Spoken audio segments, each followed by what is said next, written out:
A cold engine is a reliable engine, but a cold heart is an absolute necessity.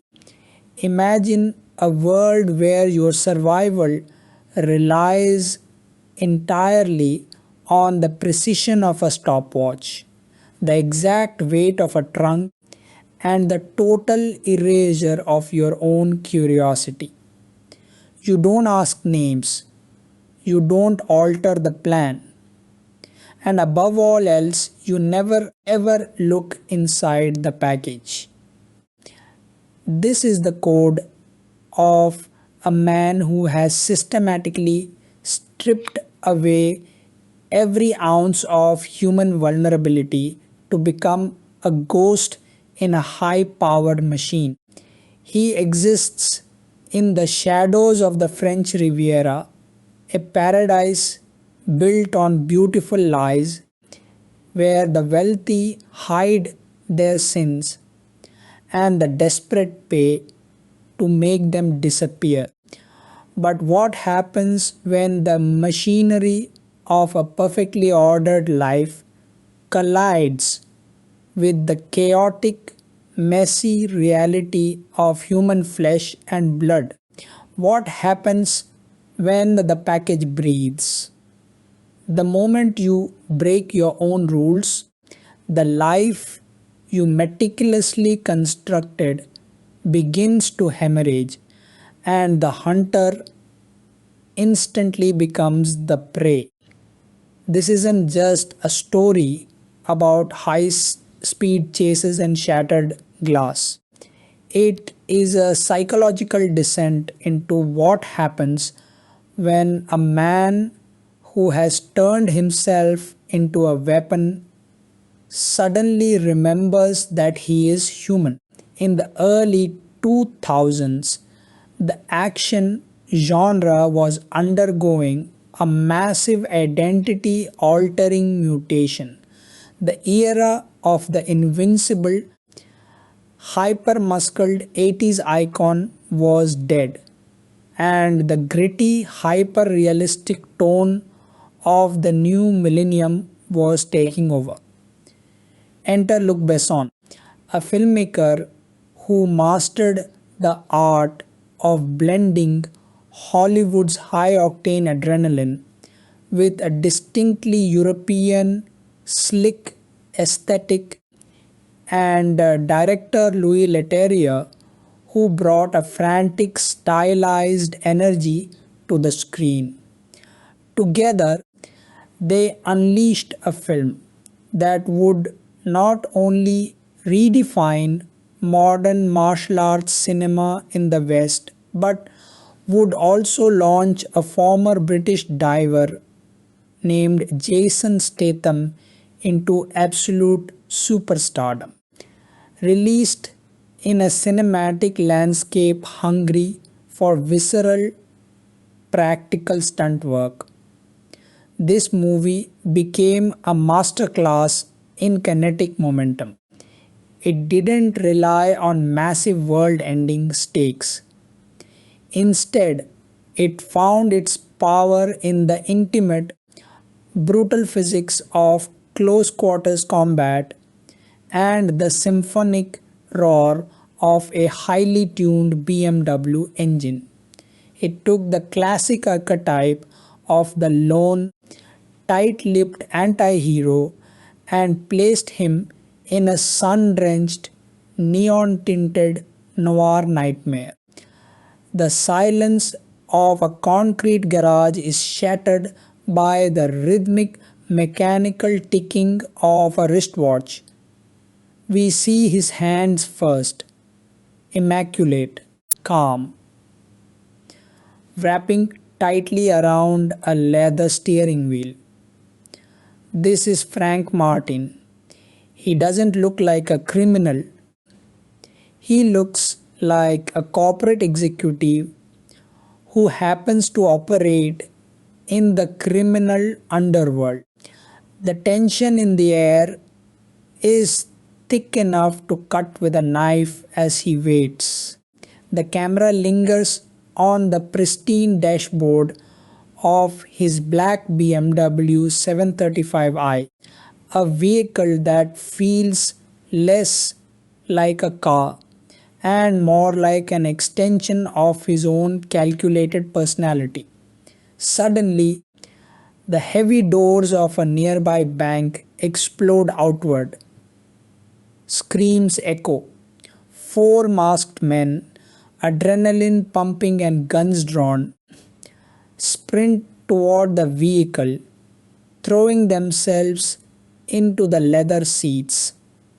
The engine roars to life, a beast waking up from a slumber. But Frank doesn't move. He doesn't panic. He looks in the rearview mirror, his eyes scanning the frantic faces behind him. Three men were agreed upon. Four are in the car. The weight is wrong. The air pressure is wrong. The deal is compromised. In this split second, the film establishes the absolute obsession with order that defines Frank's existence.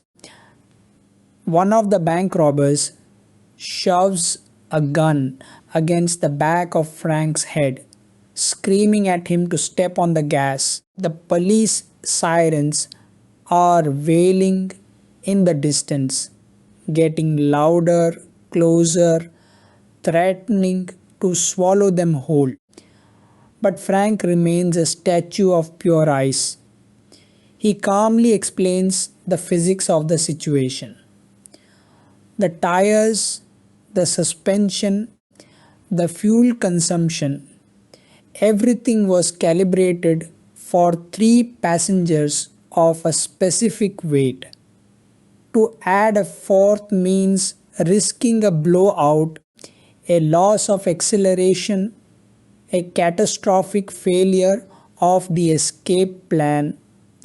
It's an insane, brilliant moment of character exposition. He isn't arguing out of fear for his life. He is arguing because the structural integrity of his formula has been violated. The leader of the crew realizes Frank isn't bluffing. In a panic, he pulls his own weapon and shoots the fourth man dead, dumping his body onto the pavement. The door slams shut. The watch hits zero. Now the machine can move. What follows is one of the most exhilarating, precisely choreographed car chases in cinematic history. The BMW doesn't just drive, it dances through the narrow, sun-bleached streets of Nice. Louis Leterrier's camera clings to the chassis, capturing the violent friction of rubber against cobblestone. Frank utilizes the urban landscape like a grandmaster playing chess, predicting the movements of the French police before they even turn the corner. He slides the massive sedan through alleys with centimeters to spare. The screech of the brakes, acting as a terrifying soundtrack to the robbers' mounting panic. It's a sequence that relies heavily on practical stunt work, giving every impact a sickening, bone-rattling weight. When the police finally manage to corner him on a bridge, Frank doesn't hesitate. He executes a flawless, gravity-defying leap off the ramp of a moving car transporter, landing safely on the deck below, while the police cruisers crash into each other in a chaotic pile of twisted metal.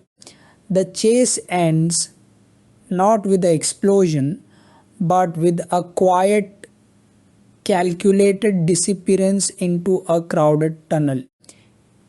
Frank pulls into a hidden garage, strips the disguising decals off the car, and hands the terrified, breathless robbers their cut. He demands his payment down to the exact cent. No small talk, no congratulations. The job is done. Frank returns to his sanctuary, a breathtaking, minimalist villa perched precariously on the cliffs overlooking the Mediterranean Sea. The visual contrast here is striking. The chaotic, violent world of crime is left behind for an environment of absolute tranquility and pristine cleanliness. Every shirt in his closet is perfectly pressed and color coded. Every plate is spotless. This house is a physical manifestation of Frank's psychological defense mechanism. By keeping his surroundings perfectly ordered, he can compartmentalize the moral filth of his profession. He changes into a fresh, tailored suit, sits at his desk, and meticulously logs the day's expenses.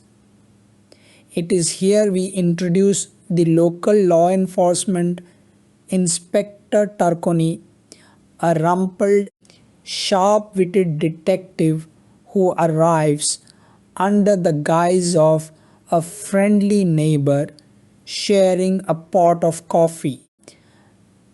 The dynamic between Frank and Tarconi is a beautiful game of psychological cat and mouse. Tarconi knows Frank is involved in something illicit. Frank knows Tarconi knows. Yet there is a mutual respect, an unspoken understanding between two professionals operating on opposite sides of the thin blue line. Tarconi drops subtle hints about the bank robbery, keeping his eyes moving around the villa looking for a crack in Frank's armor. But Frank is flawless. He offers pleasantries, plays the part of the quiet, retired expatriate, and sends the detective on his way with a smile. But the peace cannot last because the underworld always demands another transaction. Frank receives a call for a new assignment from a mysterious American fixer named Darren Wall Street Betancourt.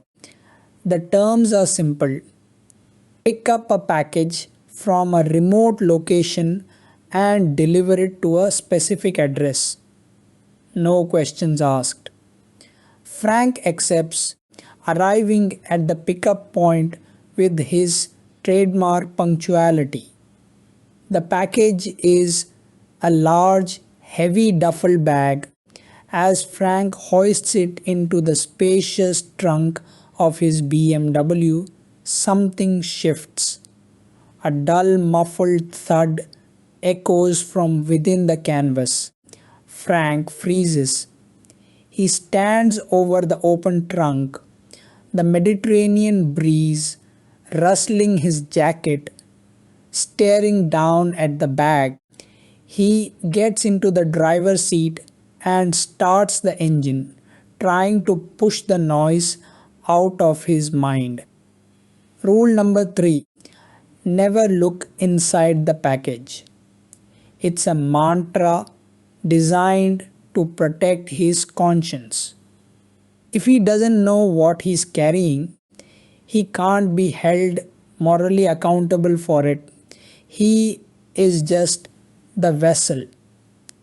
The delivery man, the car speeds down the open highway, but the atmosphere inside the cabin has completely changed.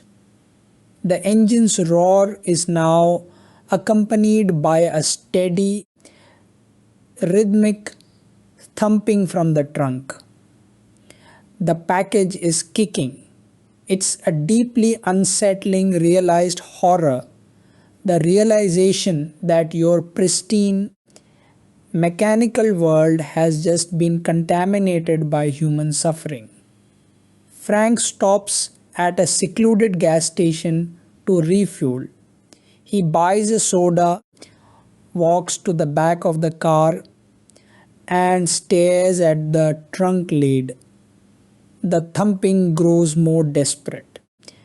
The psychological tension here is agonizing. We see the internal war waging behind Frank's cold, stoic eyes. If he opens that trunk, his career as he knows it is over. His reputation for absolute reliability will be shattered. But if he doesn't, he becomes an active participant in something monstrous.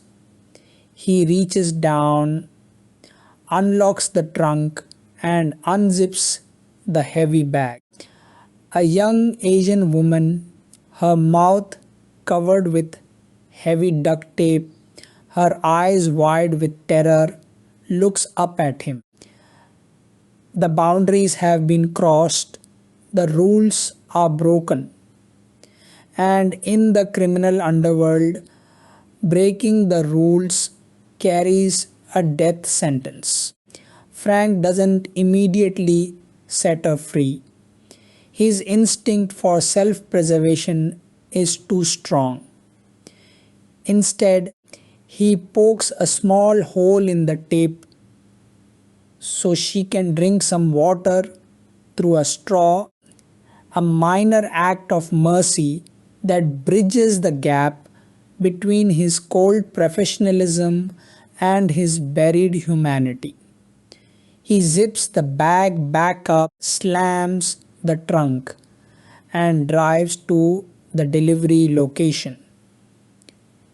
He hands the package over to Wall Street, receives his briefcase full of cash, and attempts to walk away, convincing himself that his obligation is complete. But, but Wall Street is a predator who recognizes that Frank has seen too much. He offers Frank a new job, take a briefcase, and deliver it to another location.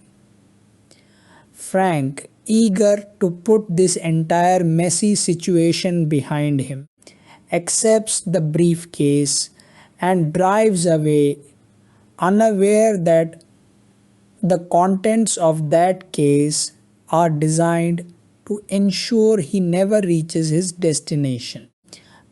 The drive back is quiet, the heavy cash sitting in the passenger seat, a reminder of a job completed. But as Frank pulls into a roadside diner to grab a bite to eat, the universe decides to balance the scales. He steps out of the car and walks inside. Moments later, an apocalyptic explosion tears through the parking lot. The shockwave shatters the diner's windows, showering the interior in glass and debris.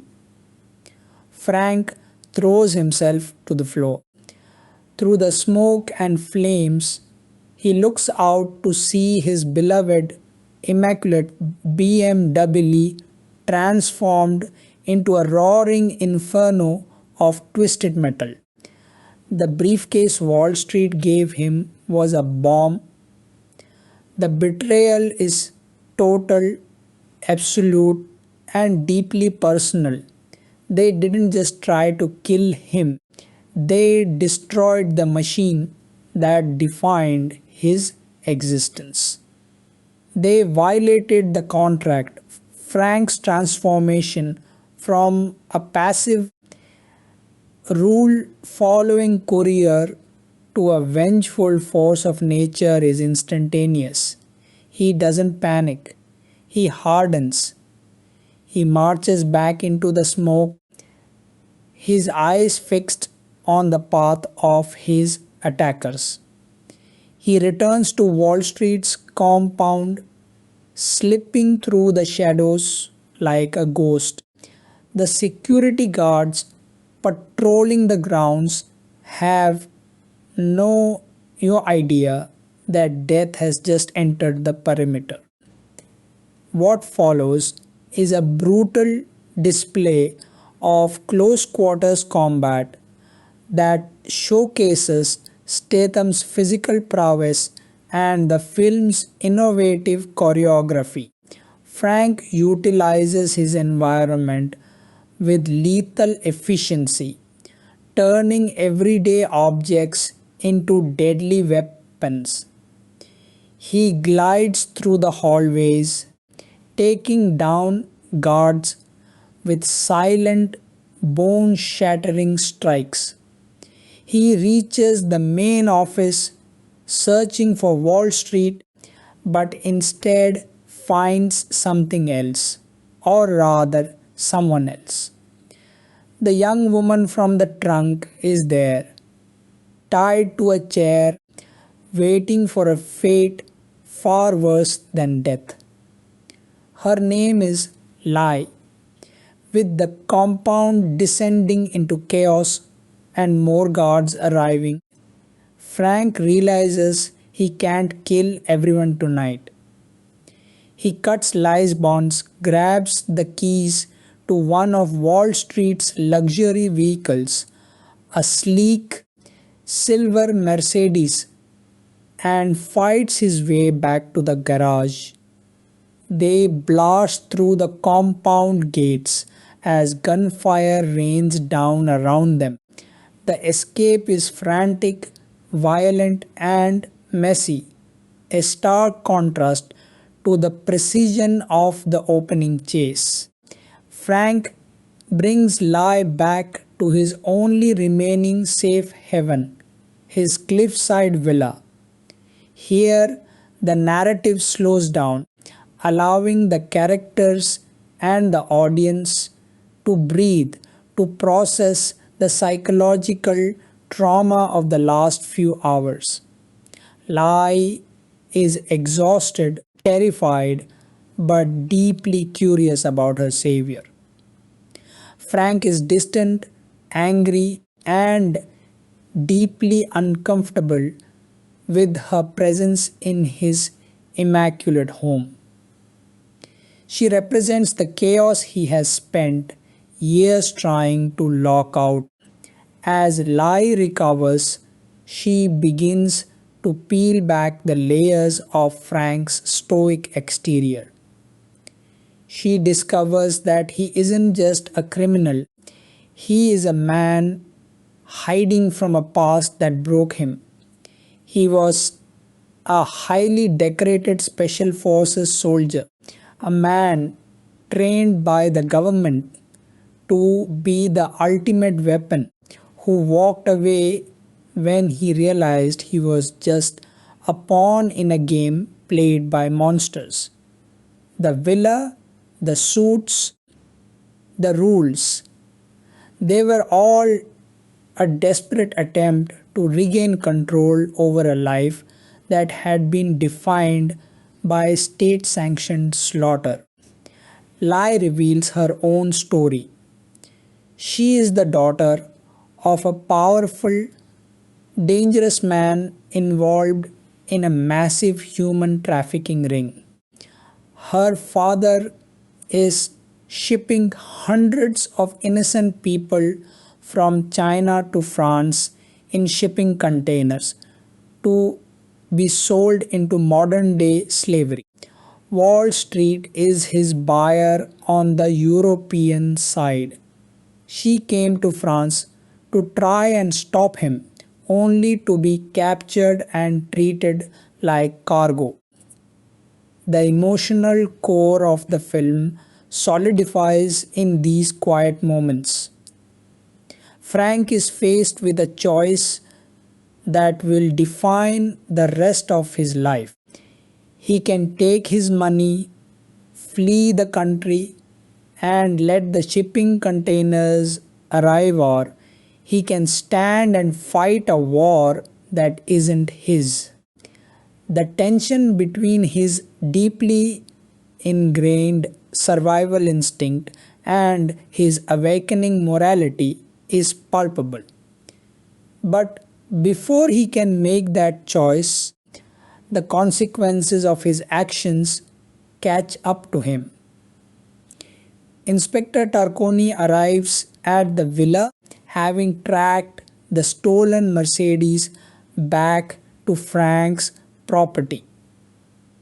The psychological stakes skyrocket. Tarconi isn't just a detective anymore. He is a threat to Frank's survival. As Tarconi questions Frank about the explosion at the diner and the stolen car, Lai hides in the shadows, her presence a ticking time bomb that could destroy everything. Frank plays the game flawlessly, deflecting Tarconi's suspicions with cold, calculated precision. But Tarconi is too smart. He smells the smoke. He sees the tension in Frank's posture. He leaves, but his departure is merely the calm before the storm. Minutes after Tarconi leaves, the night sky over the Mediterranean is illuminated by a flash of light. A barrage of rockets obliterates the cliffside villa. The explosion is catastrophic, tearing the beautiful minimalist sanctuary to pieces, sending concrete, glass, and Frank's meticulously organized life raining down into the sea below. Wall Street and Lai's father have sent a small army to finish the job. Frank and Lai survive the initial blast by throwing themselves into a hidden reinforced escape tunnel beneath the house. They emerge into the water below, oxygen tanks strapped to their backs, swimming away as the remains of Frank's paradise burn on the cliffs above. The destruction of the house is symbolic. The wall Frank built between himself and the world has been completely demolished. There is no going back to the old life. There are no more rules to hide behind. There is only survival and there is only vengeance. They surface on a deserted beach, exhausted, soaking wet, and entirely stripped of their resources. The vulnerability of their situation is intense. Frank looks back at the burning clifftop, his face a mask of absolute, unadulterated fury. They have taken his car, his home, and his peace. Now he is going to take everything from them. He realizes that the only way to end this nightmare is to go on the offensive. He needs information and he needs a weapon. To get both, he must do something incredibly dangerous. He must walk directly into the lion's den. He takes Lai to a local police station, using her as a distraction to gain access to Tarconi's personal files. The sequence is a brilliant blend of suspense and dark humor as Frank navigates the bureaucratic maze of the police station while avoiding detection. He discovers the location of the shipping docks where the human cargo is scheduled to arrive, but Tarconi is waiting for him. The inspector corners Frank in his own office, a gun leveled at his chest. The confrontation is heavy with unspoken emotion. Tarconi doesn't want to kill Frank, he wants the truth. Frank looks into the eyes of the lawman and realizes that Tarconi is the only person who can help him expose the human trafficking operation legally. In a shocking move, Frank doesn't fight. He submits, allowing Tarconi to arrest him and take him into custody. It's a tactical maneuver, a way to use the police force as an escort to the heart of the enemy's territory. As they ride in the back of the police cruiser, the dialogue between the two men is sharp, intelligent, and filled with a mutual understanding of the corruption that infests the world around them. Tarconi agrees to look into the shipping manifests, realizing that Frank's claims of human trafficking are far too specific to be a lie. However, the villainous network is deeper and more corrupt than either man anticipated. As they arrive at the police headquarters, higher ups within the department who are on Wall Street's payroll attempt to intervene. They order Tarconi to release the prisoner and drop the investigation. The systemic corruption is laid bare. Frank realizes that the law cannot save these people. Only a monster can defeat monsters.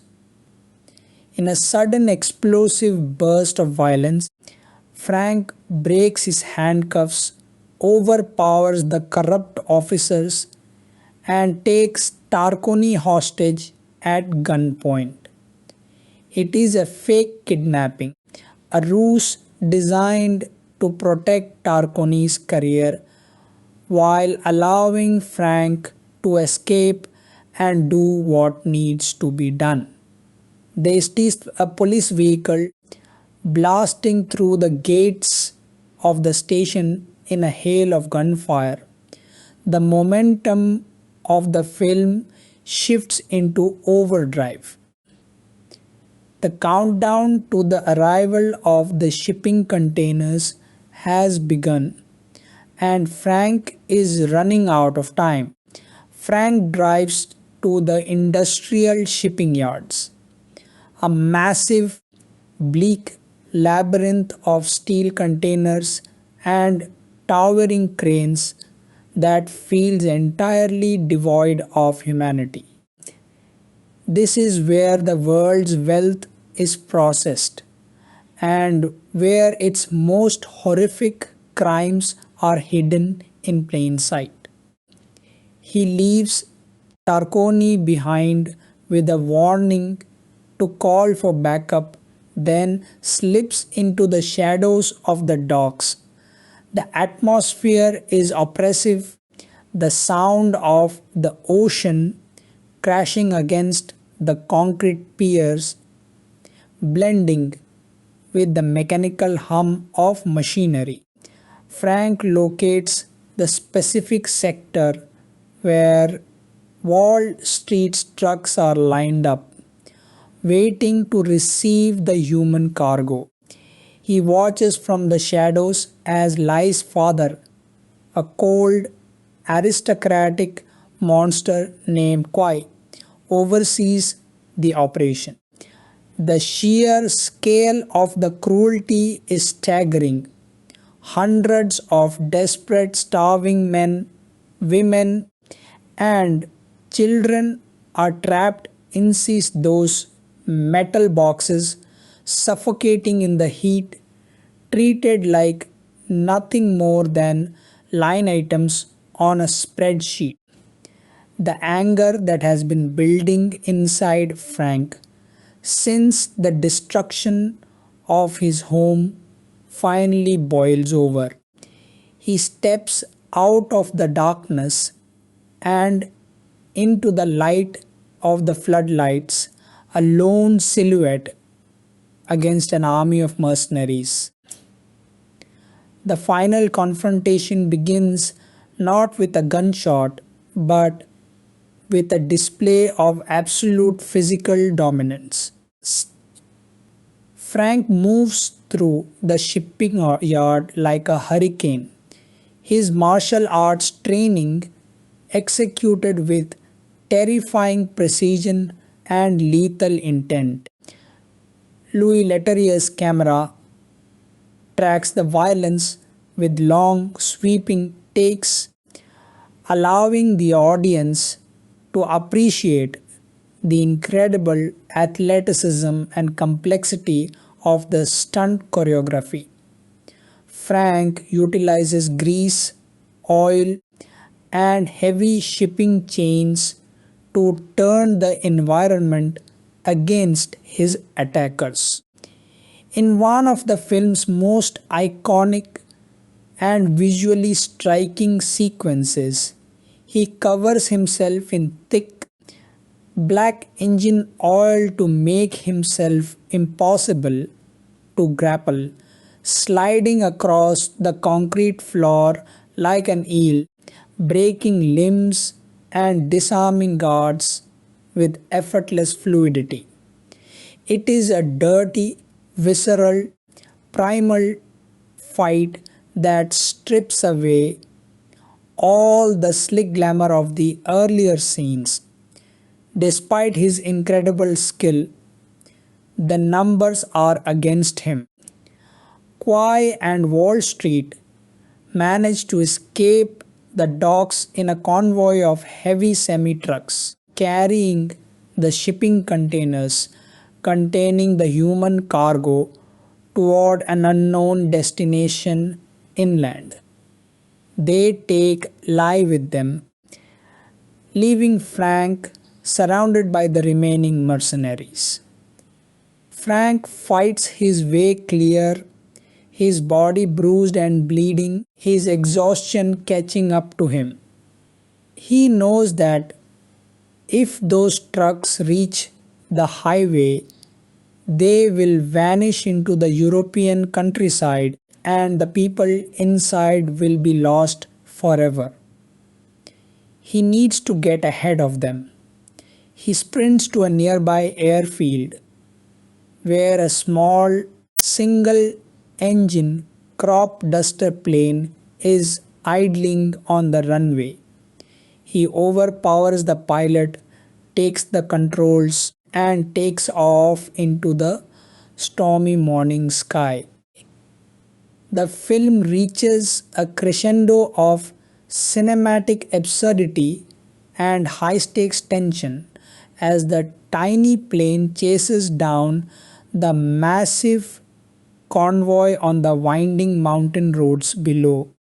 The cinematography during this aerial chase is breathtaking, contrasting the tiny, fragile plane against the massive, jagged peaks of the French Alps. Frank positions the plane directly above the lead semi-truck, which is being driven by Wall Street himself. With absolute disregard for his own safety, Frank straps a parachute to his back, opens the cockpit door, and climbs out onto the wing. The wind tears at his clothes as the truck twists and turns on the narrow road below. In a moment of pure, unadulterated Hollywood spectacle, Frank jumps from the plane, deploying his chute at the last possible second. He lands with a bone shattering thud directly onto the roof of the moving trailer. The sheer physical impact of the landing is felt by the audience, the sound design emphasizing the metal groaning under the weight.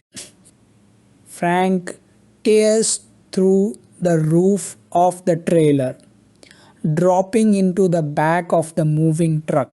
He is instantly met with gunfire from Wall Street's thugs.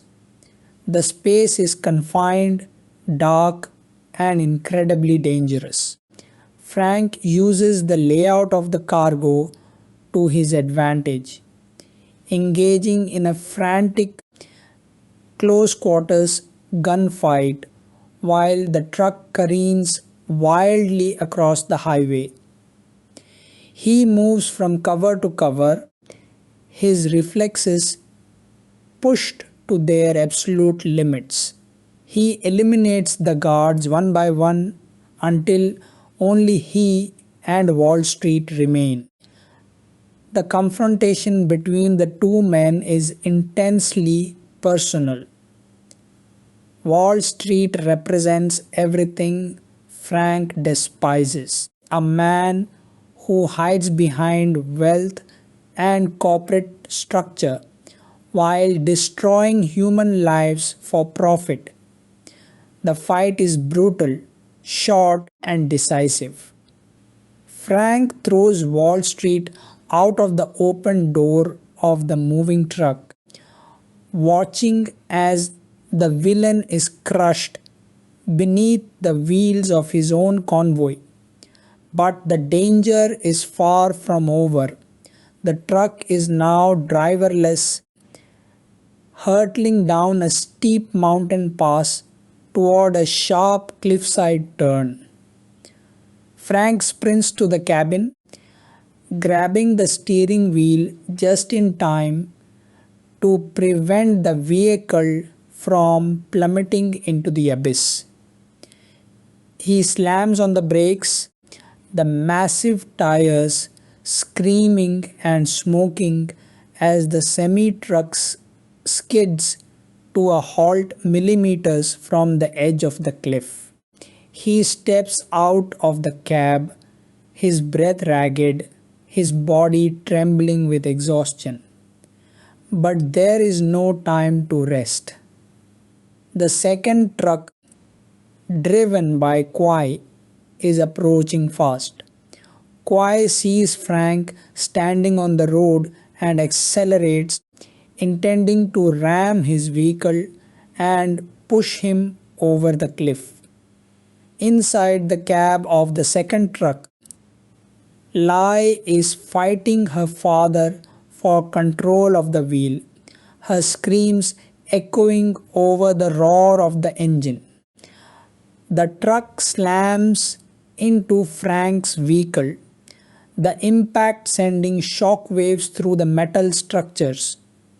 Frank manages to jump clear, clinging to the side of Kwai's truck and continues down the mountain. The final struggle takes place on the exterior of the moving vehicle, a terrifying ballet of violence suspended over a 1,000-foot drop. Frank fights his way into the cabin, facing off against Kwai, a man who is willing to sacrifice his own daughter to protect his criminal empire. The psychological depravity of Kwai is sickening. He views his daughter not as a human being but as an asset that has depreciated in value. He draws a weapon, aiming it directly at Frank's head. In that split second, Lai makes a devastating heartbreaking choice. She grabs a loose firearm from the floor of the cab, levels it at her own father, and pulls the trigger. The gunshot echoes through the mountains, followed by a deafening, suffocating silence. Quai collapses forward over the steering wheel, his eyes wide with shock and betrayal. The truck grinds to a halt against the rock face of the mountain. The emotional weight of this moment is crushing. Lai has saved Frank's life, but at the cost of her own soul. She has killed her father to stop the monster he became. Frank pulls her from the cab, holding her tightly as she breaks down into tears. The mechanical world has completely shattered, leaving behind only the raw, bleeding reality of human grief and survival. The sound of sirens begins to echo in the distance, growing louder as Inspector Tarconi arrives with a massive convoy of police vehicles and medical personnel. The, the authorities finally take control of the scene, surrounded by the wreckage of a criminal empire. Frank and Lai stand together on the side of the road, watching as the police cut open the heavy steel doors of the shipping containers. The visual payoff of this scene is profoundly moving.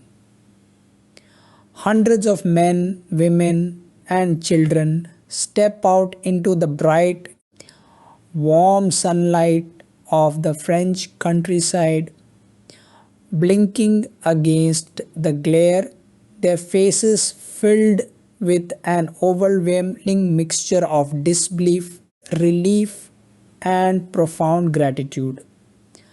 They are alive, they are free. The human cargo has become human beings once again. Tarconi approaches Frank, looking at the battered, bleeding courier with a profound sense of respect. No words are spoken between them, none are needed. An unspoken agreement is finalized in that look. Tarconi will ensure that Lai is protected and that the victims receive the medical care and asylum they deserve. He will also ensure that Frank's involvement in the events of the past few days remains lost in the bureaucratic paperwork. Frank has broken the law, but he has saved hundreds of lives. And in Tarconi's eyes, the ledger is balanced. The inspector turns away, directing his men to secure the area, leaving Frank and Lai alone in the fading light of the afternoon. The film closes where it began, but everything has changed. We see a new car, a different model, but maintained with the same immaculate, obsessive care. Frank is behind the wheel, his hands gripping the leather, his eyes fixed on the open road ahead. But the atmosphere inside the cabin is no longer cold, sterile, and lonely. The wristwatch on his arm is still ticking, but he is no longer a slave to its countdown. He has learned that rules are a useful tool for survival, but a terrible metric for a life well lived.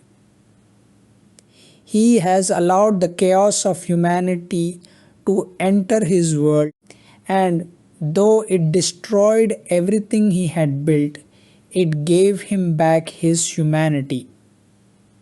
The engine rose to life, a powerful, resonant sound that echoes across the beautiful, sun drenched landscape of the Mediterranean.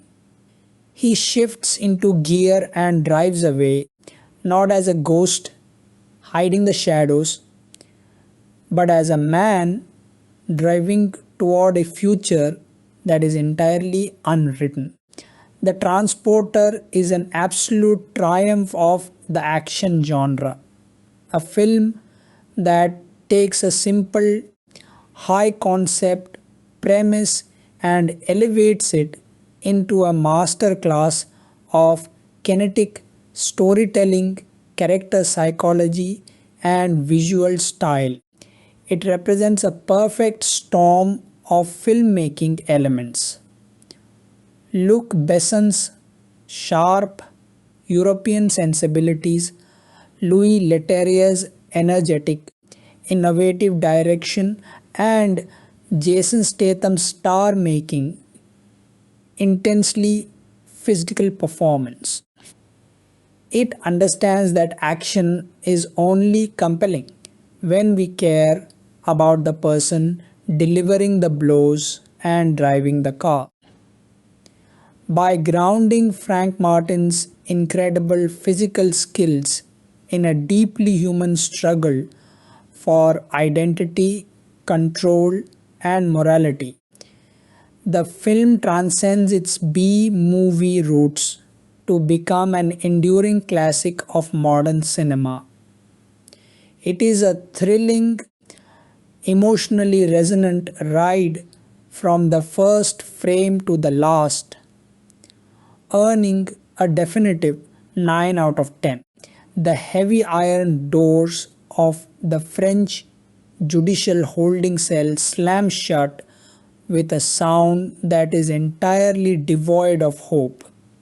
It is a dense, metallic thud that marks the definitive end of a man's freedom, echoing through concrete corridors that have swallowed up 1,000 nameless criminals before him. But for Frank Martin, the bars are not a cage. They are merely a temporary operational constraint. He sits on the edge of the standard issue wooden bench, his tailored suit jacket neatly folded beside him, completely unfazed by the oppressive humidity or the rhythmic, distant shouting of the jail's permanent residents. His eyes are not focused on his surroundings, but rather on the internal clock running behind his eyelids. He knows exactly how many seconds have elapsed since his arrest, how long it takes for a standard guard shift to change, and precisely how much structural force is required to fracture the standard issue deadbolt securing his cell door. To the world, he is a dangerous John Doe, a heavily armed ghost caught in the crossfire of an international human trafficking investigation. To Inspector Tarconi, who sits in an administrative office just 3 floors above, sipping lukewarm espresso and staring at a blank incident report, Frank is a logistical nightmare wrapped in a profound moral dilemma. The system demands a name, a fingerprint match, a clear chain of custody for the bodies left rotting on the mountain pass. But Tarconi understands that the moment Frank Martin enters the official state database, The real monsters, the high level political figures and corporate elites who funded Kwai's operation will simply deploy a legal team or an assassination squad to erase the evidence entirely. The thin blue line isn't just fraying, it is actively being dismantled from the top down. The silence of the administrative wing is broken by the sharp, authoritative click of expensive leather heels on terrazzo tile. Tarconi doesn't need to look up to know that the dynamic of the room has just shifted from local law enforcement to international espionage. A woman steps into the fluorescent light, her posture radiating the kind of absolute, cold authority that only comes from state-sanctioned impunity. She introduces herself as Regional Director Miller, an operative whose credentials exist entirely outside the standard French bureaucracy. She doesn't ask for the case files. She demands the prisoner. The human trafficking ring was not just a criminal enterprise. It was a monitored intelligence asset, an operational pipeline that the agency was using to track higher-value targets across Western Europe. By intervening, by freeing the cargo on that mountain road, Frank didn't just disrupt a smuggling operation. He blindfolded the global intelligence community. Down in the holding cells, the air suddenly thickens with the distinct, metallic scent of ozone and burning copper. The main lights flicker once, twice, and then die completely, plunging the subterranean concrete complex into pitch-black darkness. The emergency backup generators fail to kick in, a detail Frank notes instantly as a deliberate, tactical cut rather than an equipment failure. The standard-issue guards, unaccustomed to total darkness and sudden communications failure, begin to panic, their keys jingling frantically as they move toward the secure exits. But the silence that follows is not born of technical failure. It is the silence of an incoming strike team. 3 muffled pops, the unmistakable sound of suppressed submachine guns, echo from the upper stairwell, followed by the heavy, wet sound of bodies hitting the linoleum floor. Frank stands up, his movements fluid and entirely devoid of wasted energy. He doesn't wait for the attackers to reach his cell. He knows that in a dark, enclosed space, a locked cage is a coffin. He reaches into the lining of his trousers, extracting a small, high-tensile steel wire he had salvaged from the interior mechanism of the police transport vehicle hours earlier. Working entirely by touch, his fingers moving with the precision of a watchmaker, he inserts the wire into the ancient tumbler lock of the cell door. 2 seconds, 3 seconds. A sharp, satisfying click reverberates through the metal handle. He pushes the door open just as the beam of a tactical flashlight cuts through the smoke of the hallway. The intruder is professional, moving in a low, tight stack, weapon raised, eyes tracking through night vision optics. But the operative is trained to look for a prisoner cowering in the corner of a cell, not a ghost waiting in the blind spot behind the door frame.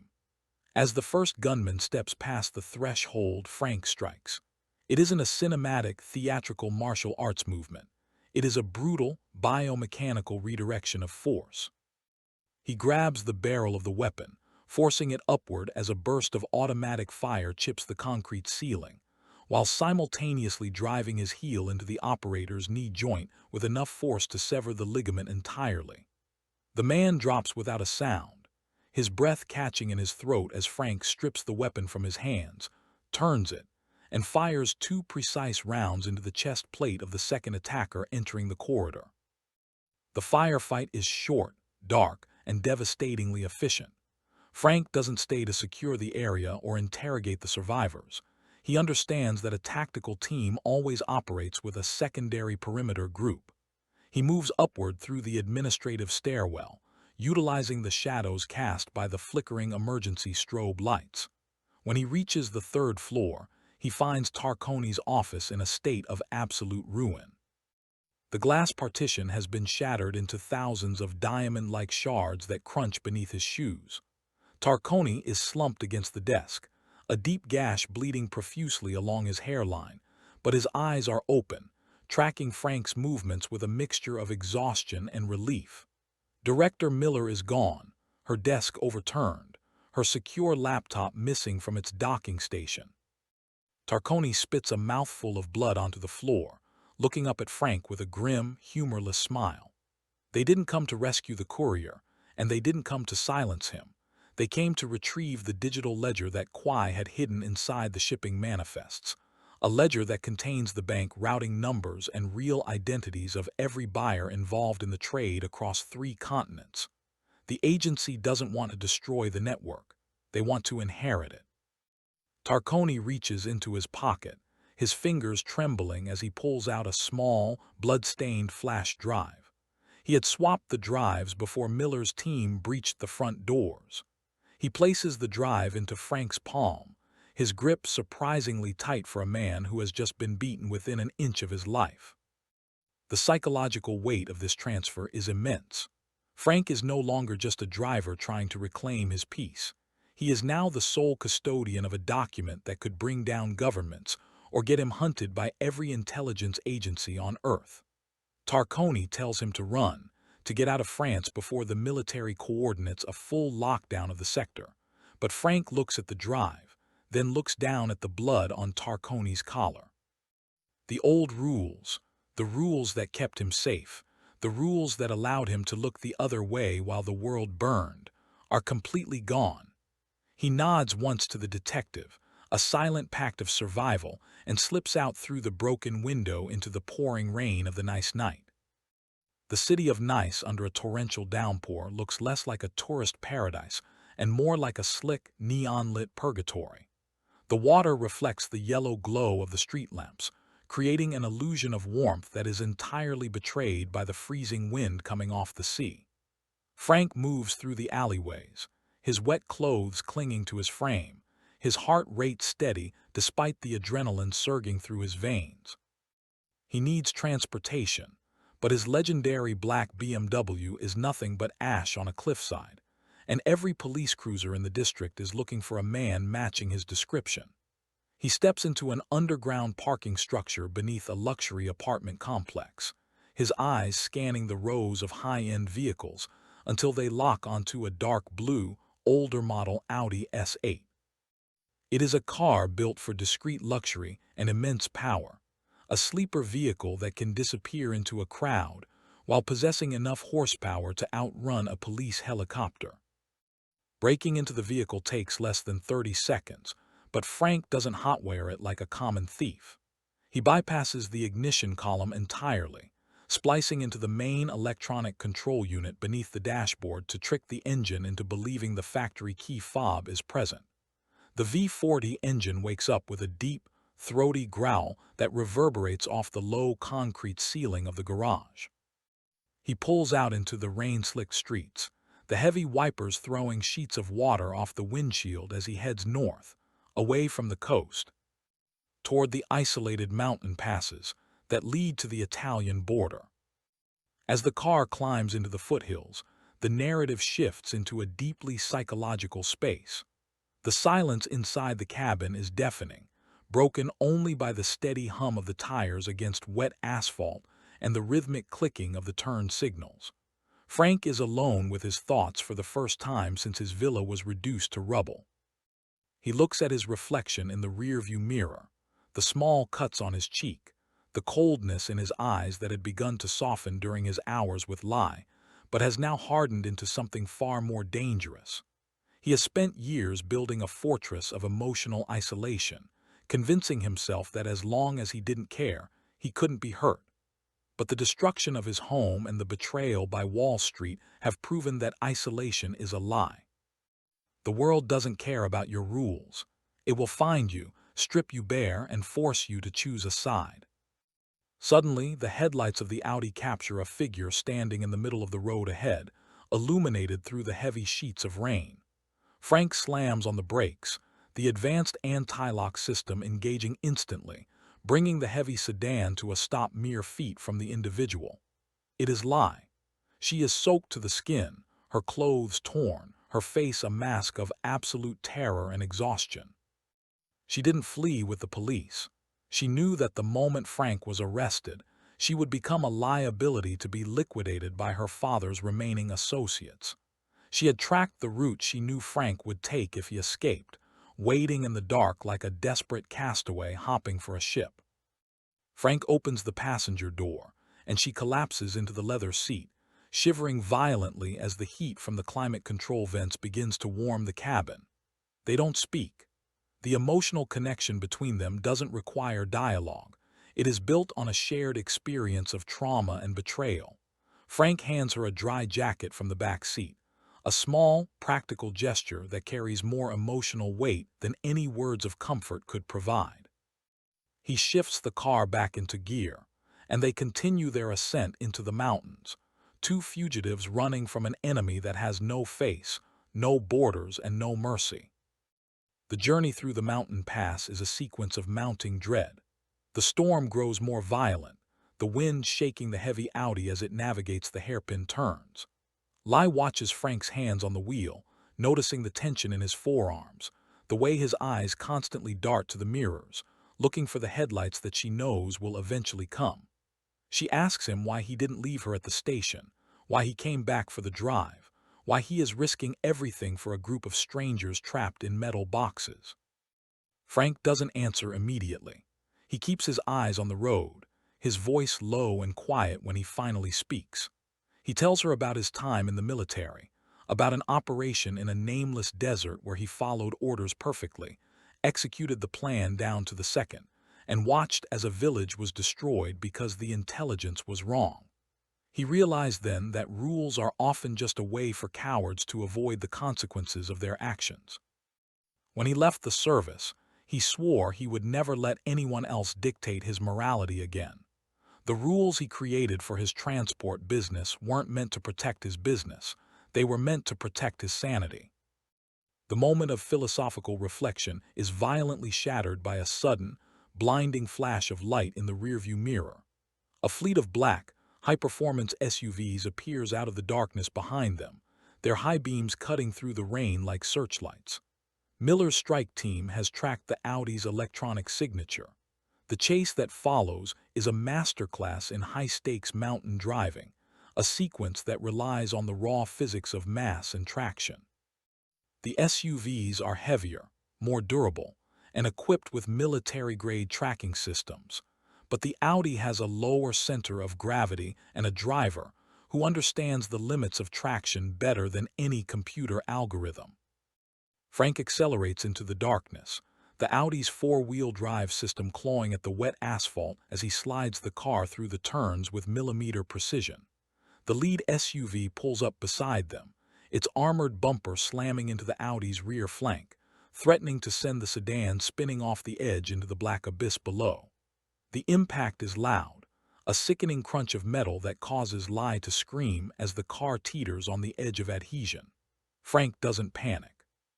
He uses the force of the impact to initiate a controlled drift, spinning the wheel into the slide, then slamming on the gas to launch the car down the straightaway, leaving the heavier SUV struggling to regain its balance. The pursuit moves from the open mountain road into an active, industrial stone quarry that cuts into the side of the mountain. The landscape here is alien, a bleak desert of white dust, towering rock faces, and massive, rusted conveyor belts that look like the skeletons of prehistoric beasts in the heavy rain. Frank drives the Audi directly into the heart of the quarry, the tires throwing up plumes of wet gravel and mud as he seeks a way to neutralize the numerical advantage of his pursuers. The SUVs fan out, attempting to box him in against a 200-foot vertical rock wall. Realizing that he cannot outrun them in an open area, Frank executes a maneuver that defines his tactical brilliance. He steers the Audi toward a massive, inclined gravel ramp that leads to the upper loading platforms of the quarry's processing plant. The SUVs follow, their engines roaring as they struggle for traction on the loose stone. Just as he reaches the top of the ramp, Frank slams on the brakes, spins the steering wheel 180 degrees, and drops the car into reverse. The Audi slides backward down the ramp, passing directly between the two lead SUVs before their drivers can react to the sudden change in direction. As he passes them, Frank pulls a small, tactical flashbang grenade from his vest, pulls the pin with his teeth, and drops it out the window. The explosion is blinding, a wall of white light and concussive force that shatters the windshields of the SUVs and completely blinds their drivers. The two massive vehicles veer out of control, colliding with each other in a spectacular crash of twisted steel before sliding off the side of the ramp and rolling into the darkness below. But the danger isn't over. The third SUV, driven by Miller's second-in-command, a scarred, cold-eyed mercenary named Vance, manages to bypass the wreckage and continues the pursuit, his vehicle gaining ground on the damaged Audi. Frank drives through the narrow, covered corridors of the processing plant, the metal walls echoing with the roar of the engines. The space is so tight that the side mirrors of both vehicles are sheared off against the iron girders, sending showers of sparks flying into the dark air. The chase ends at the edge of the quarry's primary loading dock, a concrete platform that drops 30 feet down into a massive pit filled with loose, crushed gravel. Frank looks ahead, sees the dead end, and makes a split-second calculation. He doesn't slow down. He accelerates, hitting the edge of the platform at 60 miles per hour. The Audi launches into the air, its headlights illuminating the falling rain for a brief, weightless moment before the car crashes down into the deep gravel pit below. The impact is massive, the gravel absorbing the kinetic energy like a cushion, but the sudden deceleration forces the airbags to deploy, filling the cabin with white smoke and the smell of gunpowder. Frank cuts through the nylon fabric of the airbag with his knife, his movements frantic as he checks on Lai. She is bruised, shaken, but conscious. He looks up through the broken rear window to see Vance's SUV stopping at the edge of the concrete platform above. Vance steps out, a high-powered sniper rifle in his hands, his eyes scanning the gravel pit for signs of life.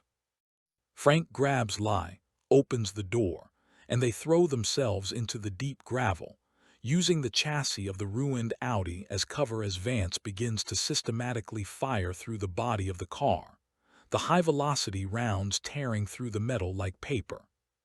They are trapped, outgunned, and pinned down in a pit of shifting stone. The physical environment itself is an enemy, every movement causing the gravel to slide and shift, giving away their position to the marksman above. Frank looks at the flash drive in his hand, then looks at the fuel tank of the overturned Audi, which has begun to leak premium gasoline into the dry stone below. He realizes that the only way out is to create a diversion large enough to blind Vance and give them a chance to scale the walls of the pit. He takes his lighter, wraps it in a piece of fabric torn from his shirt, and soaks it in the leaking fuel. He looks at Lai, his eyes filled with an unspoken apology for what he is about to do. He ignites the fabric, waits for Vance to reload his weapon, and then throws the burning bundle directly into the stream of gasoline leading to the Audi's fuel tank.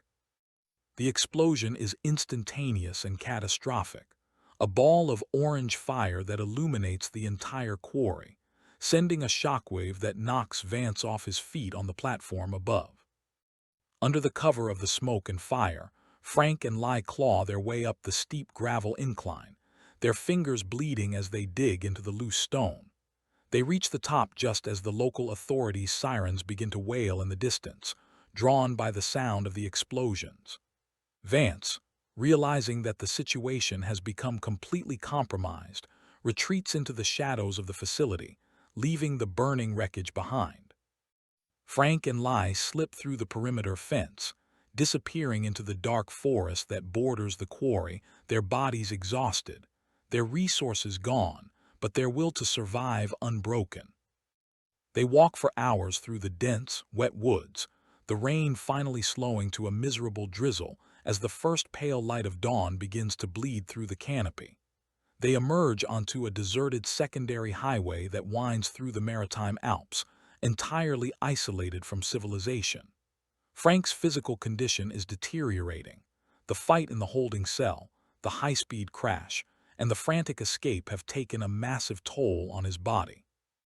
He leans against a concrete barrier, his breathing shallow, his hand pressed against a dark bruise on his ribs that suggests a fracture. Lai stands beside him, her face pale but her eyes fierce with a newfound determination. She realizes that the man who saved her life is no longer an invincible machine. He is a flesh-and-blood human being who has reached his absolute limit. She takes his arm, supporting his weight as they walk toward a small, abandoned stone maintenance shed near the side of the road. It is a bleak, freezing shelter, but it offers protection from the wind and the eyes of their hunters. Inside the shed, Frank collapses onto a pile of dry burlap sacks, his body trembling as the adrenaline completely leaves his system. Lai sits beside him, using her wet jacket to clean the blood from the cuts on his face.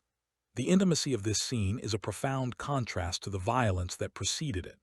There is no romance here, no Hollywood glamour.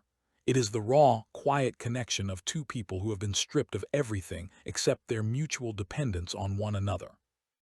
Lai asks him what the next step is, how they can fight an enemy that has access to the police, the military, and the government. Frank reaches into his pocket and pulls out the flash drive. He looks at the small piece of metal, his voice a gravelly whisper. He tells her that they don't need to fight the whole system. They just need to deliver the evidence to someone who can't be bought, someone whose dedication to the truth is greater than their fear of the consequences.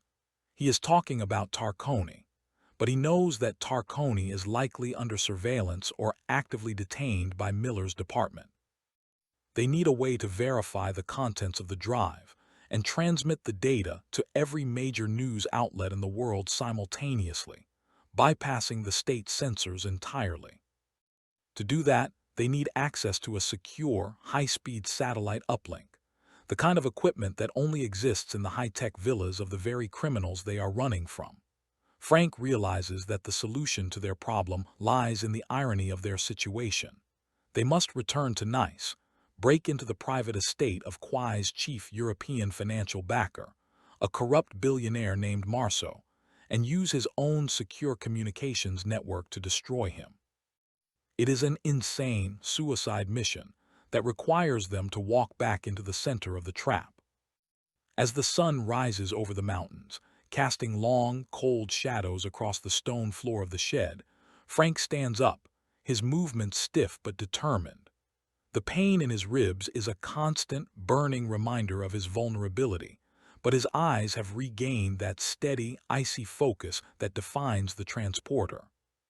He looks out the broken window at the highway below, waiting for a vehicle to pass, not a luxury car to steal, but a simple, nondescript transport truck that can carry them back to the city without drawing attention. The machine is broken, the rules are dead, but the delivery must still be made. The engine of an old, rusted flatbed truck rattles with a loose, metallic vibration that vibrates straight through the floorboards and into Frank's fractured ribs. Every pothole along the coastal road back toward the glittering facade of Nice feels like a physical assault. A sharp spike of white-hot agony that forces him to tighten his grip on the cracked steering wheel until his knuckles turn white. He has spent the last 3 hours driving in total silence, hidden beneath a stained canvas tarp in the back of a farmer's produce transport, before securing this battered vehicle from an isolated orchard. Beside him, Lai is motionless, her forehead pressed against the cold glass of the passenger window, watching the sun-drenched landscape of the French Riviera slide past. This coastline, built on the backs of old money and laundered fortunes, has never looked so hostile. To the tourists lounging on the white sands below, the sea is a playground. To Frank, it is a vast, unyielding graveyard for secrets. As the truck approaches the outer perimeter of the Marceau estate, located on a private peninsula jutting like a jagged tooth into the Mediterranean, the cinematic tone shifts from a frantic road movie into a tense, calculated heist. The estate is a fortress of glass, steel, and white limestone, guarded by a security apparatus that rivals an international airport. Infrared cameras sweep the manicured lawns, and private security guards in crisp, tailored tactical gear patrol the boundaries with German shepherds. This is the domain of Jean-Yves Marceau, a man who built a multi-billion-dollar shipping empire by ensuring the very cargo he systematically loses at sea. He is the financial architect behind Kwai's trafficking ring, the man who turns human suffering into clean, untraceable European bonds. Frank pulls the truck into a blind spot along the coastal cliffs, where the steep rock face drops a sheer 100 feet down into the churning surf below. There are no gates here, no motion sensors, only the vertical, jagged stone that the security team assumes is impassable. But Frank doesn't look at the cliff with fear. He looks at it as a structural variable to be solved. He kills the engine, the sudden silence inside the cab heavy and suffocating. He turns to Lai, reaching into his pocket to pull out the blood-stained flash drive. He places it in her hand, his voice low, steady, and carrying the weight of a final directive. If he doesn't return within 20 minutes, she is to take the truck, drive directly to the nearest public train station, and use the data to buy her passage out of the country. He isn't asking her to wait for him. He is commanding her to survive. He steps out into the salt-tinged air, leaving his jacket behind, wearing only a dark, form-fitting shirt that hides the deep purple bruising along his torso. He doesn't look back as he scales the perimeter fence and approaches the edge of the cliff. The descent is a grueling display of raw physical willpower. With his injured ribs screaming at every movement, Frank lowers himself over the edge, his fingers digging into the razor-sharp limestone. The camera hangs over the abyss, capturing the terrifying contrast between his fragile human form and the massive, crashing waves below. He moves horizontally across the rock face, using the rhythm of the tide to mask the sound of his movements, until he reaches the underbelly of Marceau's private boat dock. The interior of the boathouse is a pristine, subterranean cavern carved directly into the rock, housing a sleek, multi-million-dollar carbon fiber speedboat. 2 guards patrol the wooden catwalks, their submachine guns slung loosely over their shoulders, bored by the monotony of their shift. They are expecting an attack from the main road, not from the sea. Frank surfaces without a ripple, his head breaking the dark water beneath the dock. He waits, his breathing perfectly controlled, timing his strike with the mechanical hum of the boat's automated bilge pump. When the first guard turns his back to walk toward the exit, Frank explodes from the water. It is a terrifyingly fast, silent ambush. He grabs the guard's ankle, pulling him off balance and dragging him headfirst into the deep water before the man can even register the contact. Beneath the surface, the struggle is brief and desperate. Frank clamps his hand over the guard's mouth, neutralizing his ability to scream, while utilizing a classic military chokehold to cut off the oxygen flow to the brain. Within seconds, the guard goes limp, drifting down into the dark currents. Frank surfaces, pulls himself onto the catwalk, and recovers the fallen guard's suppressed sidearm before the second sentry can round the corner. The second guard dies before he can raise his weapon, too precise. Low-velocity rounds to the center mass that make no more noise than a heavy raindrop hitting concrete. Frank doesn't waste time checking the bodies. He strips the security access card from the guard's belt and moves toward the internal elevator that leads directly into the upper levels of the villa. The psychological momentum is building now, a steady, rhythmic march toward the heart of the conspiracy. The elevator opens into Marceau's private study, a vast room paneled in rare African hardwood, dominated by a wall of floor-to-ceiling glass that overlooks the sea. In the center of the room stands a massive, floating desk equipped with the high-tech satellite communications terminal Frank needs to transmit the ledger. The room is empty, but the air smells faintly of expensive cigar smoke and imported scotch, the lingering scent of wealth built on blood. Frank moves to the terminal, inserting the flash drive into the secure port, his fingers flying across the sleek keyboard as he bypasses the initial firewall. The screen illuminates his face with a cold, blue glow as the data begins to unpack. The ledger is a horrific map of human greed. Thousands of names, passport numbers, and destination facilities appear on the screen, detailing a supply chain that stretches from the rural provinces of China to the hidden sweatshops and private estates of Western Europe. Frank initiates the satellite uplink, routing the data through an encrypted, decentralized network that will broadcast the files to every major media outlet, human rights organization, and federal judiciary branch simultaneously. The progress bar begins to crawl forward, 10%, 20%, 30%. Suddenly, the heavy double doors of the study swing open, and the illusion of isolation is shattered. Marceau steps into the room, flanked by 4 heavily armed mercenaries and Director Miller herself. She looks at Frank with a cold, triumphant smile, a predator who has finally cornered her prey. She doesn't order her men to fire. She wants the data first. She walks toward the desk, her heels clicking rhythmically on the hardwood floor, her voice dripping with an aristocratic contempt.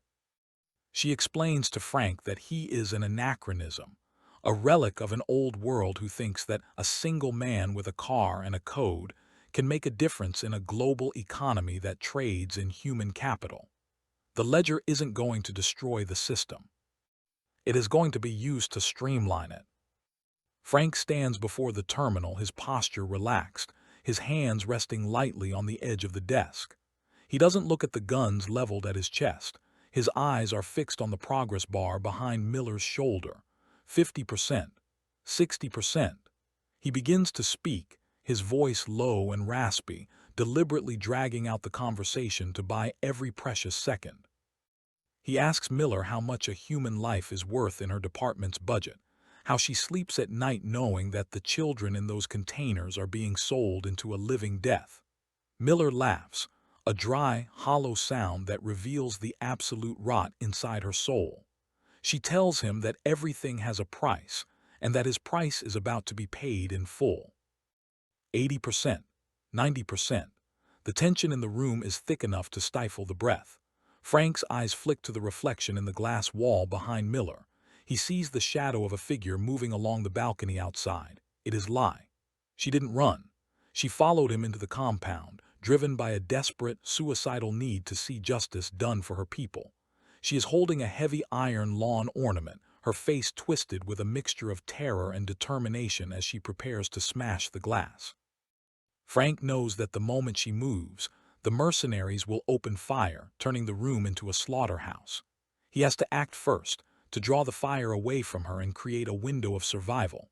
He doesn't reach for his gun. Instead, he slams his palm down onto the desk's primary power breaker, short-circuiting the villa's local electrical grid. The lights fail instantly, plunging the room into absolute darkness just as the progress bar hits 100%. The transmission is complete. The room erupts into chaotic violence.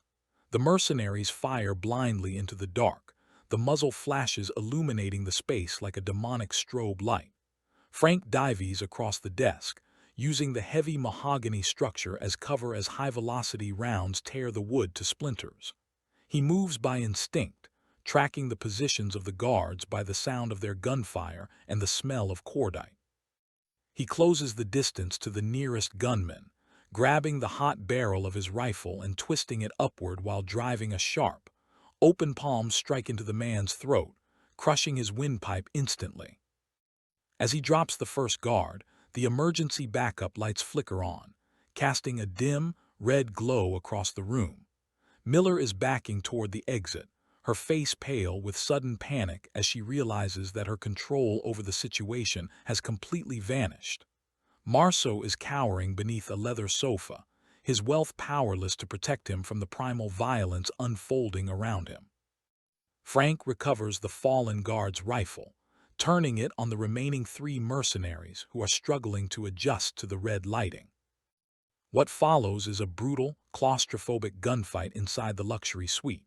Frank moves with a terrifying, mechanical efficiency, utilizing the tight geometry of the room to neutralize the guard's numerical advantage. He fires in short, controlled bursts, every round finding its target with lethal precision. The room is filled with the deafening roar of gunfire, the shattering of priceless artwork, and the sickening thud of heavy bodies hitting the floor. Within 40 seconds, the mercenaries are dead, the pristine study transformed into a smoking, blood-splattered ruin. Frank turns his attention to Miller, who has reached the doorway, a compact pistol in her hand. Her eyes are wide with the realization that she is looking at her own executioner. She raises the weapon, but before she can pull the trigger, a heavy iron object shatters through the remaining glass pane of the window. Lai leaps through the opening, tackling Miller from behind with a raw, desperate fury. The two women crash to the floor, rolling through the shattered glass as they fight for control of the weapon.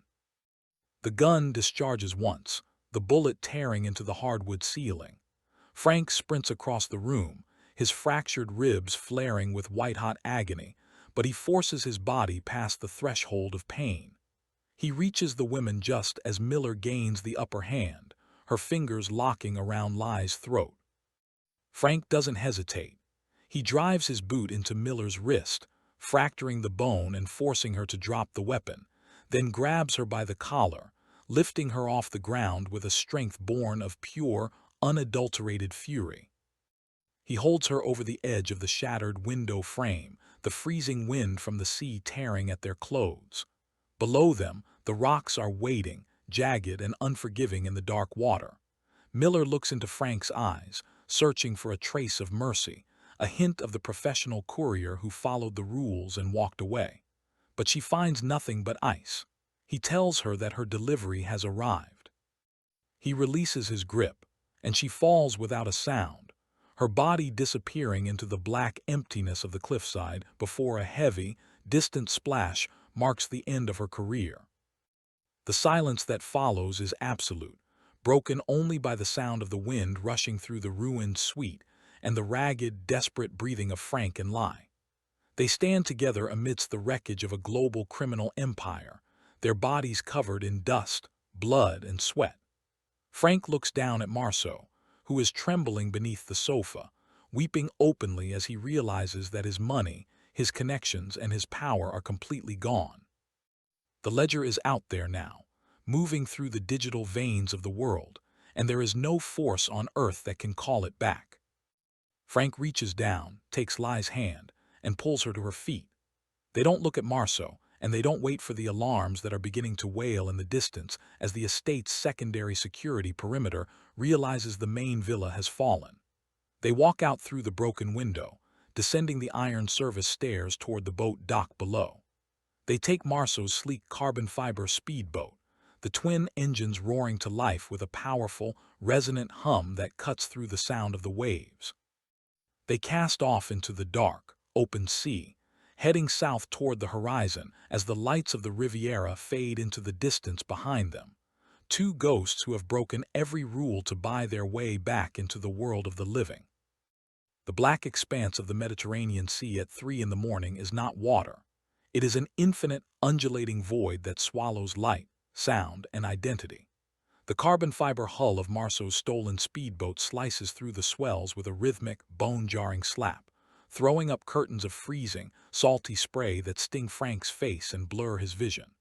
The twin high-output marine engines roar behind them, a deafening, mechanical scream that serves as the only heartbeat in a world that feels entirely dead.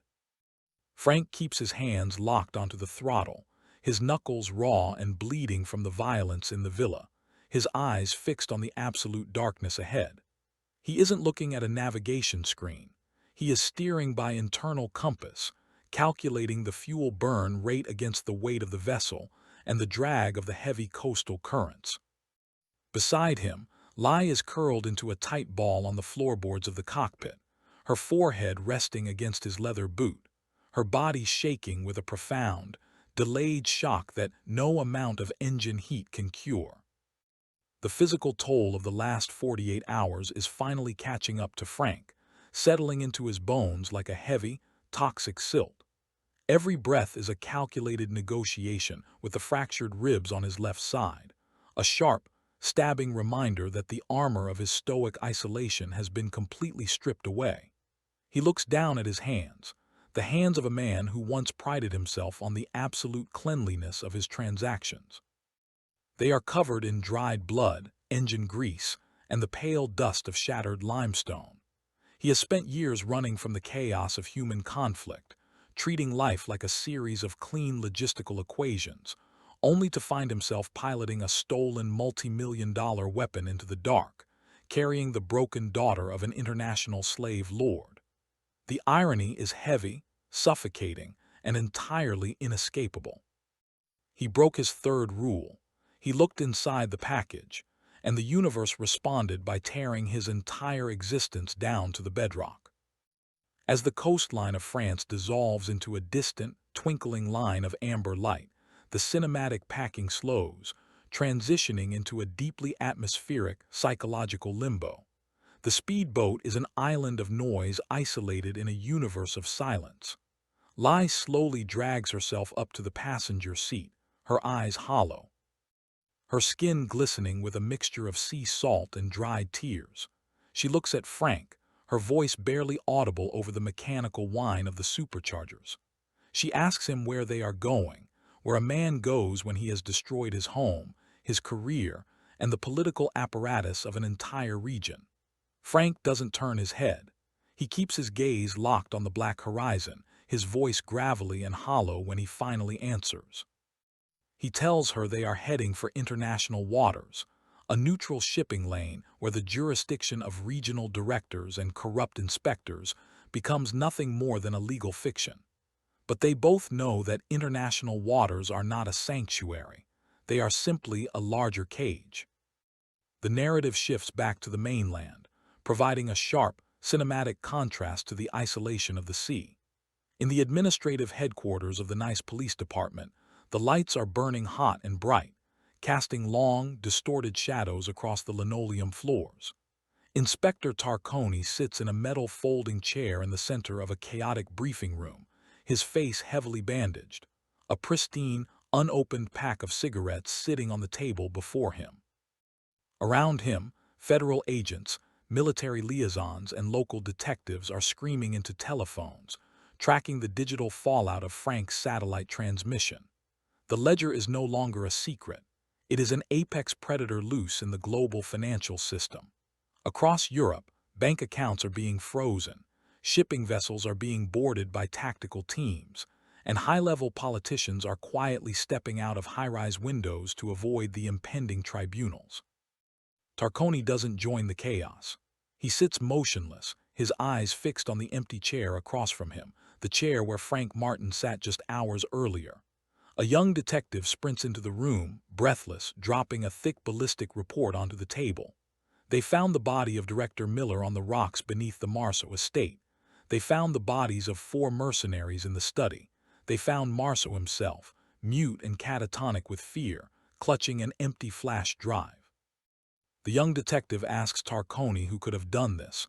What kind of military unit could breach a fortified private peninsula, execute a high-level purge, and vanish without leaving a single footprint or a shell casing that can be traced?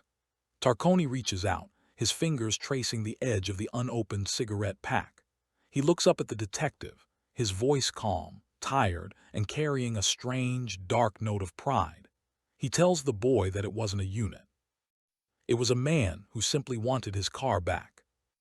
Back on the water, the engines suddenly cough, a sharp, metallic stumble that vibrates through the hull and causes Frank's heart rate to spike. He checks the digital gauges. The fuel cells are dropping rapidly, a slow, invisible leak caused by a stray round from the villa that pierced the secondary fuel line beneath the deck plates. The machine is failing him again. It is a recurring motif, the absolute failure of the mechanical constructs Frank relies on to keep reality at bay. The boat slows, the roar of the engines dropping to a low, pathetic gurgle before dying completely, leaving them drifting in the absolute, terrifying silence of the open ocean. The waves slap lazily against the carbon fiber hull, moving the vessel in aimless, slow circles as the pre-dawn mist begins to roll across the water, blankets of gray condensation that close in around them like a shroud.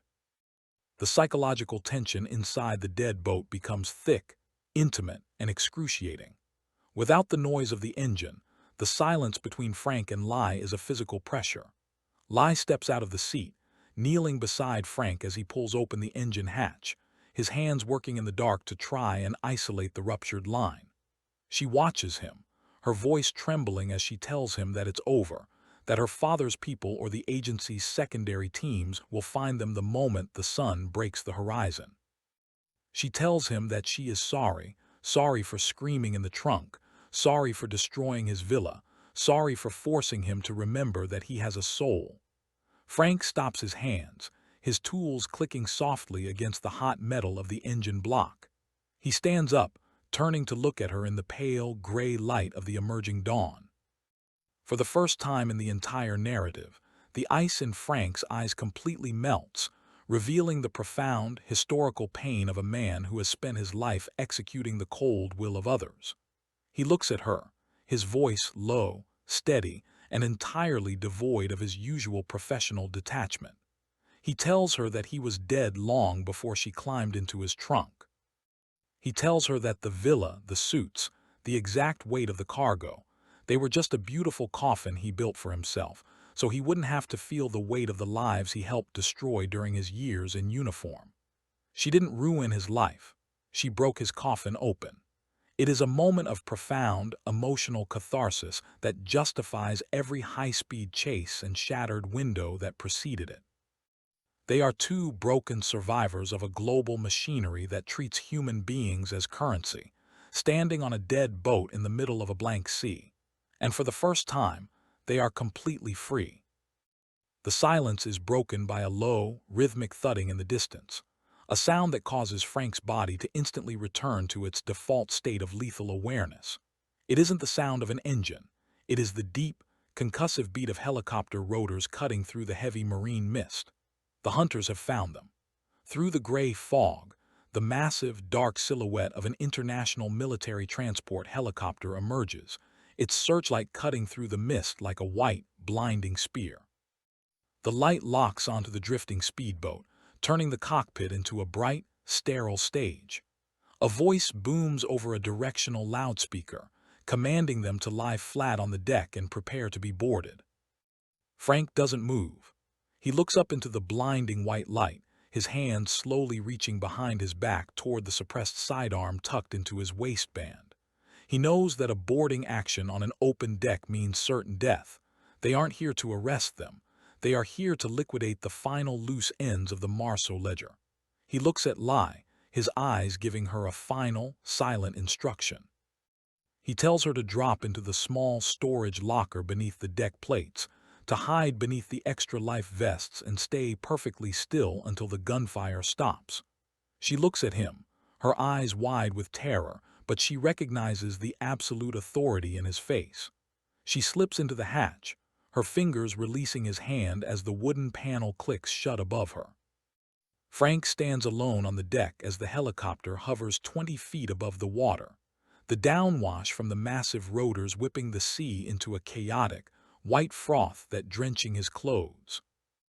A heavy nylon fast rope drops from the open bay door of the aircraft, hitting the deck of the speedboat with a loud, metallic thunk.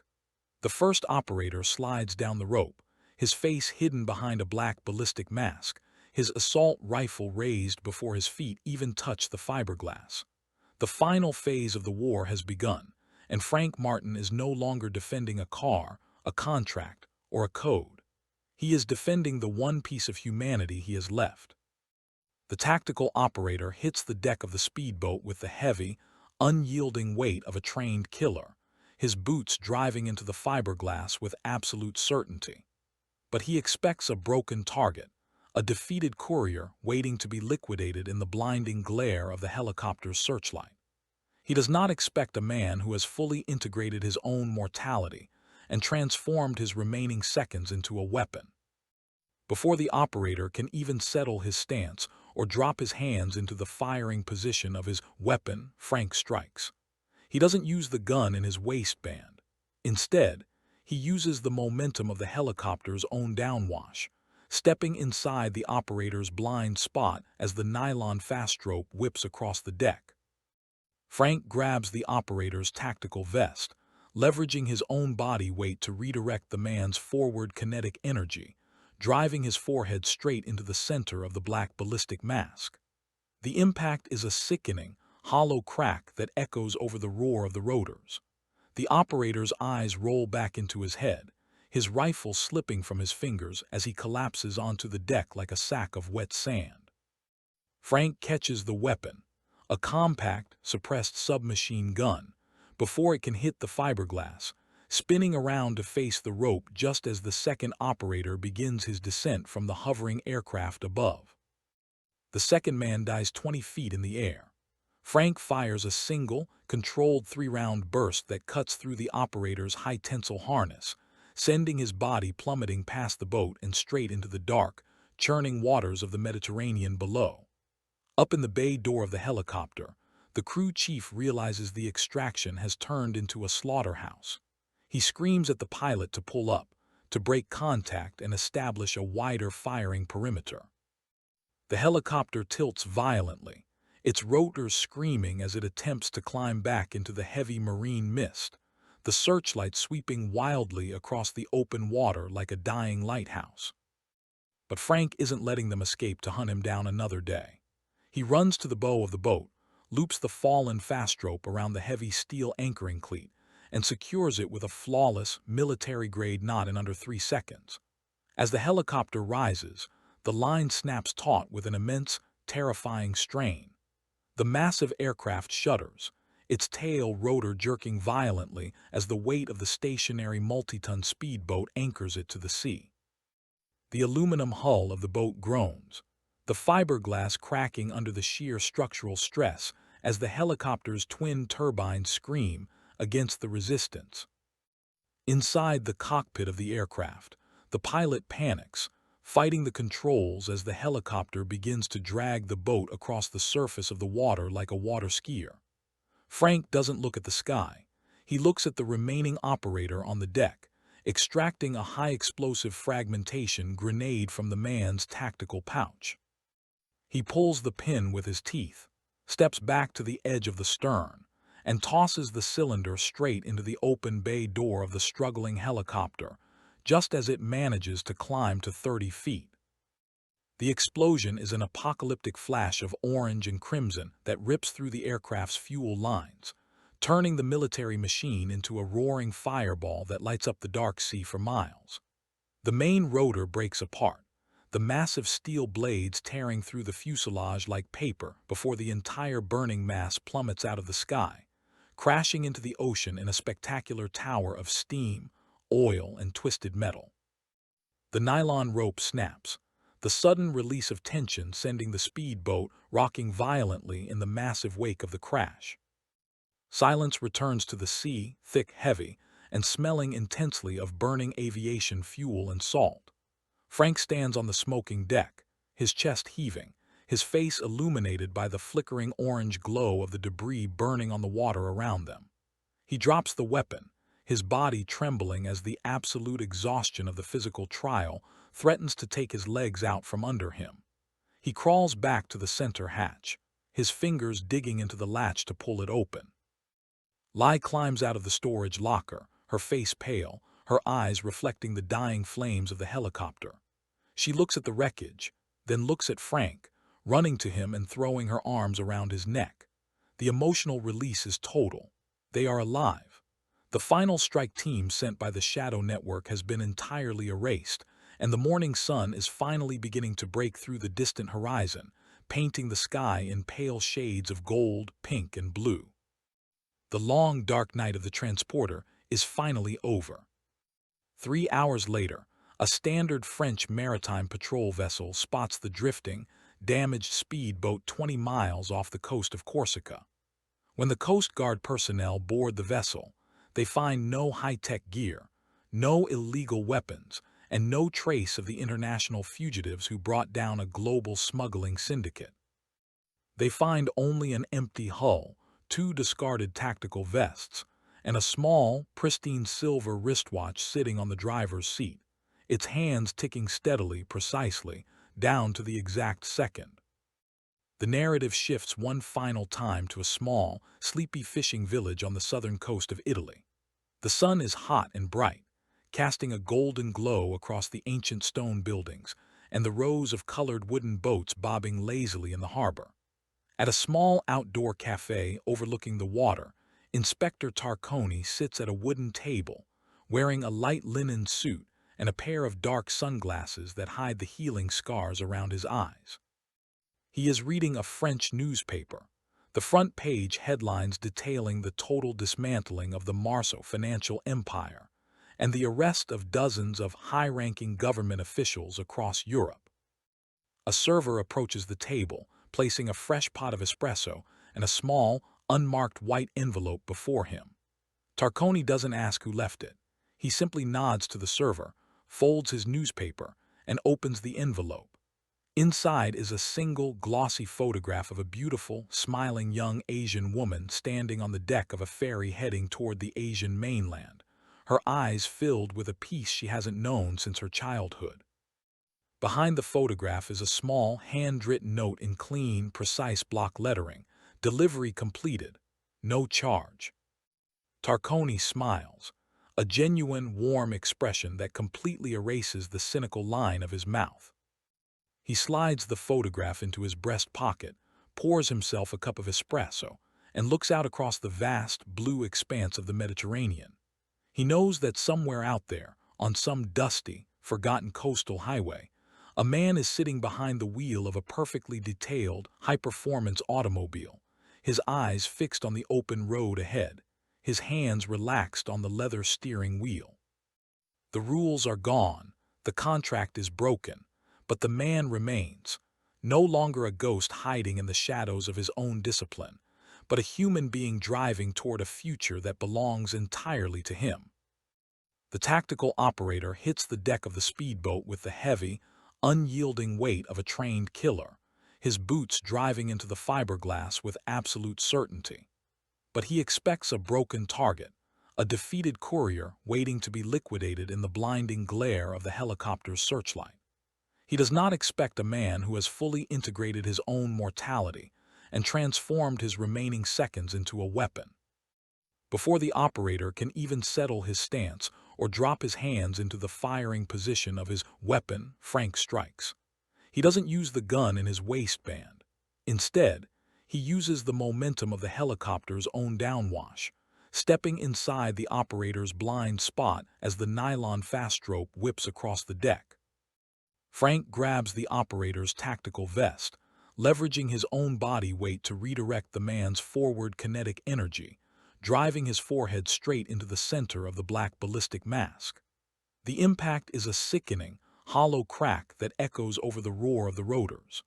The operator's eyes roll back into his head, his rifle slipping from his fingers as he collapses onto the deck like a sack of wet sand. Frank catches the weapon, a compact, suppressed submachine gun, before it can hit the fiberglass, spinning around to face the rope just as the second operator begins his descent from the hovering aircraft above. The second man dies 20 feet in the air. Frank fires a single, controlled 3-round burst that cuts through the operator's high-tensile harness, sending his body plummeting past the boat and straight into the dark, churning waters of the Mediterranean below. Up in the bay door of the helicopter, the crew chief realizes the extraction has turned into a slaughterhouse. He screams at the pilot to pull up, to break contact and establish a wider firing perimeter. The helicopter tilts violently, its rotors screaming as it attempts to climb back into the heavy marine mist, the searchlight sweeping wildly across the open water like a dying lighthouse. But Frank isn't letting them escape to hunt him down another day. He runs to the bow of the boat, loops the fallen fast rope around the heavy steel anchoring cleat, and secures it with a flawless, military-grade knot in under 3 seconds. As the helicopter rises, the line snaps taut with an immense, terrifying strain. The massive aircraft shudders, its tail rotor jerking violently as the weight of the stationary multi-ton speedboat anchors it to the sea. The aluminum hull of the boat groans, the fiberglass cracking under the sheer structural stress as the helicopter's twin turbines scream against the resistance.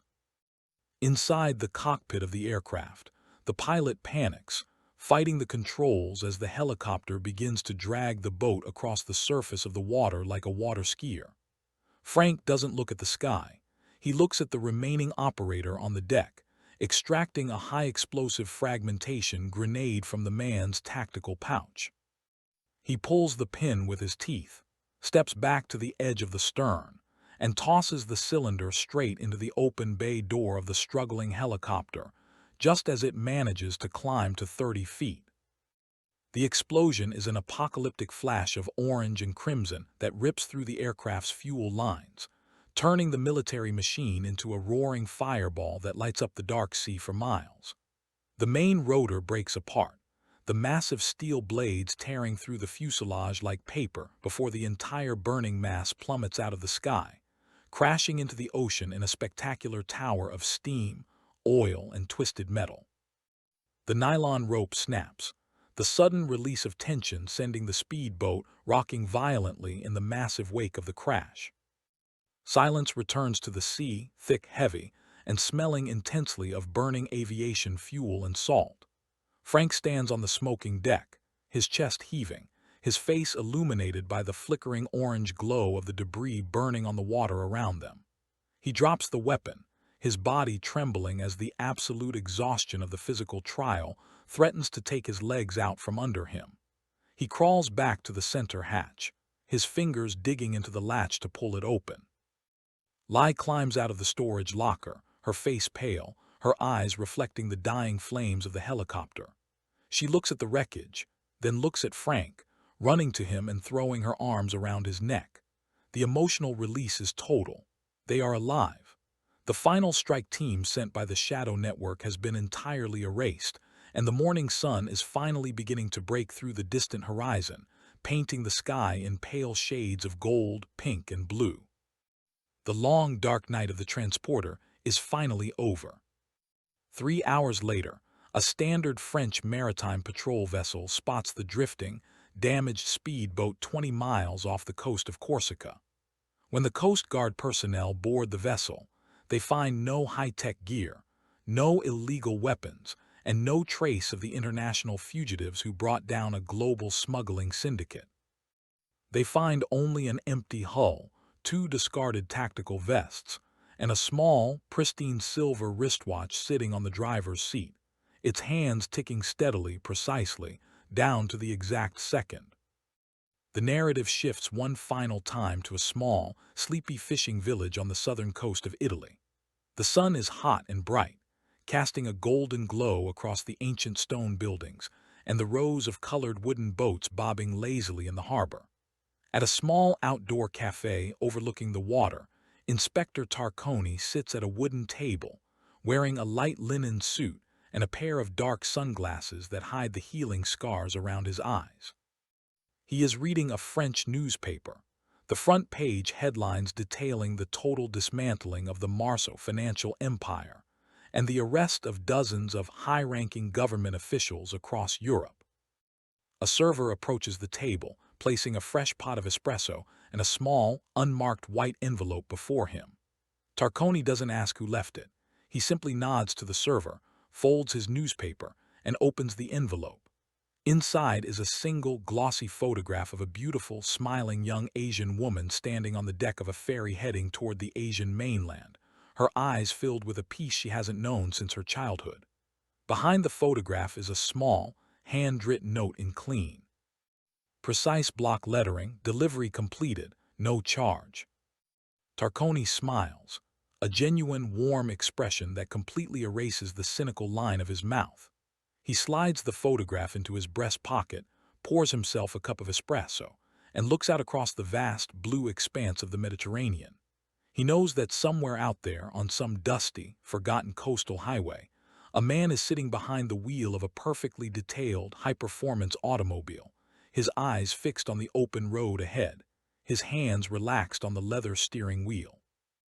The rules are gone, the contract is broken, but the man remains, no longer a ghost hiding in the shadows of his own discipline, but a human being driving toward a future that belongs entirely to him. The shadow of the olive grove lengthens across the stone floor of the garage, the amber light of the Italian sunset bleeding into a deep, bruised violet.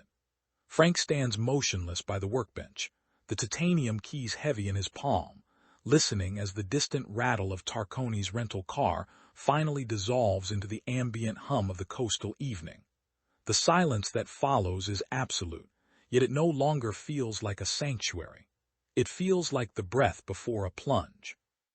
He looks down at the slate-gray V12 engine block, gleaming under the singular fluorescent tube hanging from the rafters. The tolerances are perfect. The balance is flawless. But as Frank slides the heavy steel hood forward, letting it latch with a definitive mechanical click, he accepts the final, unyielding truth of his existence.